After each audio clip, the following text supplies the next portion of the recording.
Praise the Lord, dear brothers and sisters. We have entered the third week of this Lent season, and today is the 11th day, that is 17th of March, and the word of God for today morning has been taken from the Gospel according to Matthew chapter 15, verse 28. मेरे अजीजों, आज की सुबह के लिए वो खुदा का वचन, खुदा का कलाम जहां से लिया गया है वो है मत्ती रचित सुसमाचार, उसका 15वां अध्याय और उसकी 28वीं आयत, जहां पर इस प्रकार से लिखा है। इस पर यीशु ने उसको उत्तर देकर कहा कि हे स्त्री, तेरा विश्वास बड़ा है, जैसा तू चाहती है तेरे लिए वैसा ही हो।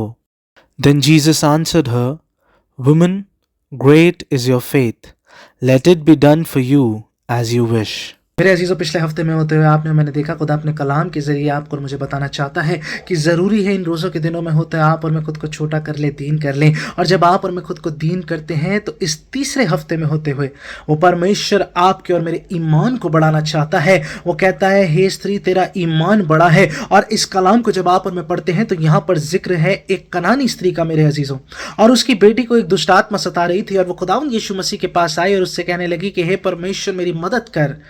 लेकिन खुदावंद यीशु मसीह उसकी नहीं सुन रहे, वो आगे की ओर चलते चले जा रहे हैं। वो शागिर्द भी कह रहे हैं कि हे परमेश्वर, इसकी सुन, इसको कुछ तो कह, इसको विदा कर दे। और फिर खुदावंद यीशु मसीह ने एक ऐसी बात कही, उन्होंने कहा कि लड़कों की रोटी लेकर कुत्तों के आगे डालना अच्छा नहीं।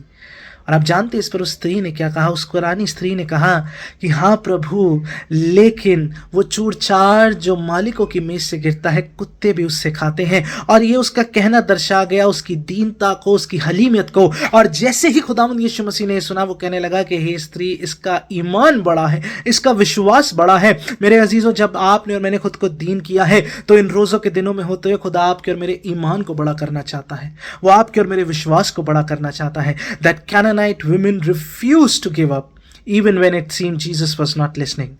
During this Lent season, may we all approach Jesus with a faith that refuses to give up, with a faith that is strong enough to come before him and pray to him even when the situations and circumstances seem impossible.